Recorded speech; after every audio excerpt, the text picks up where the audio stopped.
السلام علیکم، بسم اللہ الرحمن الرحیم۔ ہم آپ کو اپنے چینل پر خوش آمدید کہتے ہیں۔ میرے دوستو، آج ہم اس ویڈیو میں دجال کے بارے میں بات کریں گے کہ دجال کون ہے اور کیا دجال پیدا ہوگا یا پیدا ہو چکا ہے۔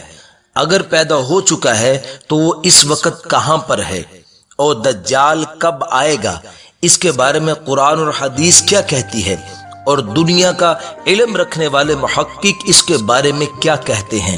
اس پر انشاءاللہ دلائل کے ساتھ تفصیلی انشاءاللہ بات آپ کے سامنے کریں گے۔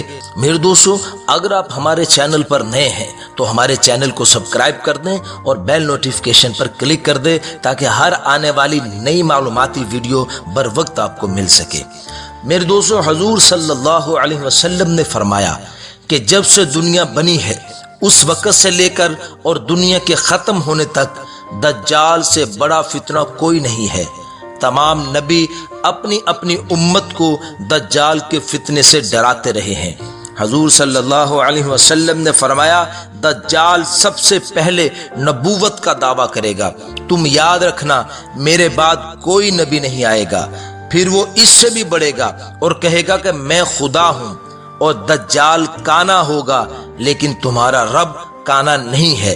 دجال کی دونوں آنکھوں کے درمیان کفر لکھا ہوگا، جس کو ہر پڑھا لکھا اور ان پڑھ ایمان والا پڑھ سکے گا۔ میرے دوستو، دجال کے فتنے کا یہ حال ہوگا کہ وہ ایک عربی شخص سے کہے گا کہ اگر میں تیرے مرے ہوئے ماں باپ زندہ کر دوں تو پھر تم مجھے رب مانو گے؟ وہ اقرار کرے گا۔ اتنے میں دو شیطان اس کی ماں اور باپ کی شکل میں ظاہر ہوں گے اور اسے کہیں گے، بیٹا یہی تیرا رب ہے، تو اسے مان لے۔ اور میرے دوستو، دجال ایک شخص کو آرے سے چیر کر دوبارہ زندہ بھی کر دے گا۔ میرے دوستو، اب بات کرتے ہیں کہ کیا دجال پیدا ہوگا یا پیدا ہو چکا ہے۔ تو میں بتانا چاہتا ہوں کہ دجال پیدا ہو چکا ہے۔ اس کی پیدائش اور اس کے والدین کے لیے الگ ویڈیو چاہیے۔ میں صرف اتنا بتانا چاہتا ہوں کہ دجال حضرت آدم علیہ السلام اور حضرت نوح علیہ السلام کے درمیانی وقت کے اندر پیدا ہوا تھا، اور دجال اس وقت کہاں ہے اس کے بارے میں تفصیل سے اور دلیل کے ساتھ آپ کو بتاؤں گا انشاءاللہ۔ میرے دوستو، اس وقت دجال سمندر میں ہے۔ اس کی دلیل سنیں۔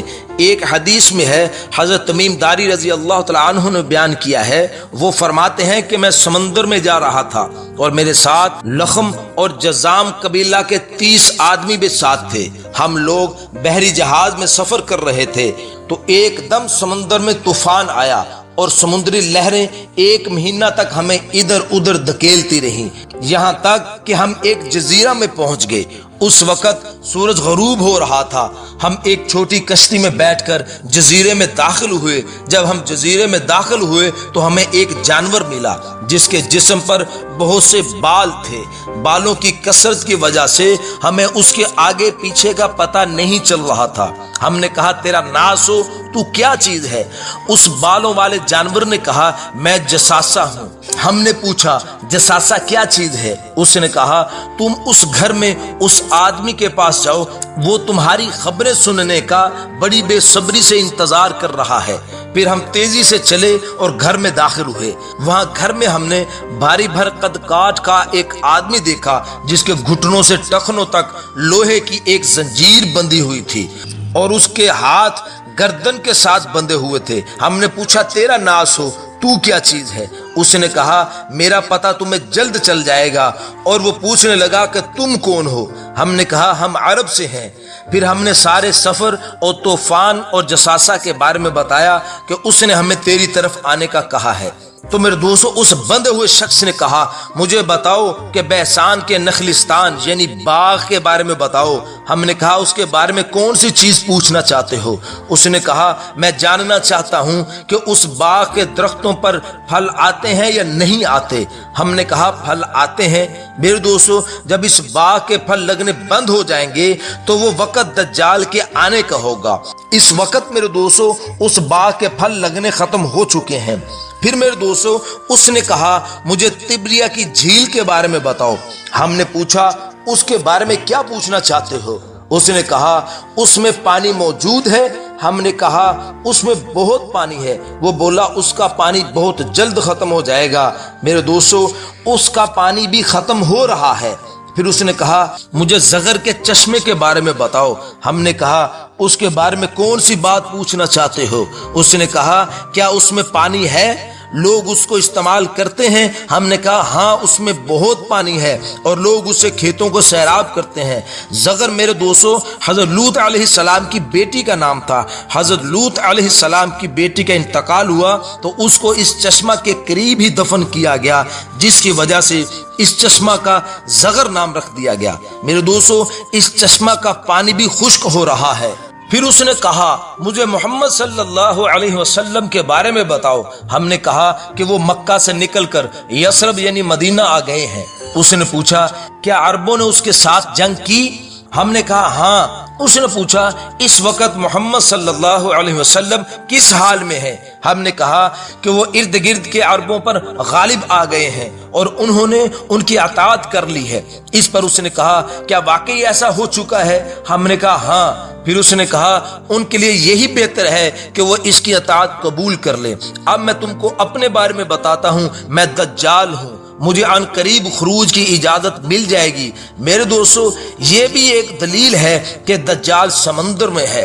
یہاں ایک بات ذہن میں آ سکتی ہے کہ دجال تو جزیرے میں ہے، سمندر میں نہیں۔ اس کے بارے میں ایک بہت بڑے محقق نے لکھا ہے کہ دجال بحر الکاہل کے ان بے آباد ویران جزائر میں تھا، لیکن حضور صلی اللہ علیہ وسلم کے وصال تک تو وہ بیڑیوں میں جکڑا ہوا تھا، مگر ختم المرسلین صلی اللہ علیہ وسلم کے وصال کے بعد اس کی بیڑیاں ٹوٹ گئیں اور وہ آزاد ہو گیا، مگر اس کو ابھی خروج کی اجازت نہیں ملی۔ میرے دوستو دوسری دلیل کہ دجال سمندر میں ہے، حضور صلی اللہ علیہ وسلم نے فرمایا کہ شیطان اپنا تخت سمندر پر لگاتا ہے، یہ بھی دلیل ہے کہ دجال سمندر میں ہے۔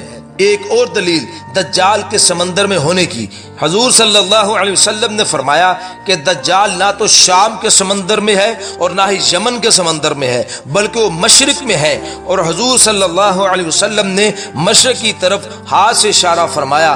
اب اگر میرے دوستو جزیرہ عرب سے مشرق کی طرف دیکھیں تو دو ہی جگہ ایسی ہیں جن کو غیر مسلم شیطانی سمندر، شیطانی جزیرہ یا جہنم کا دروازہ مانتے ہیں، اور ان دونوں سمندروں کا آخری سرا امریکہ سے جا ملتا ہے۔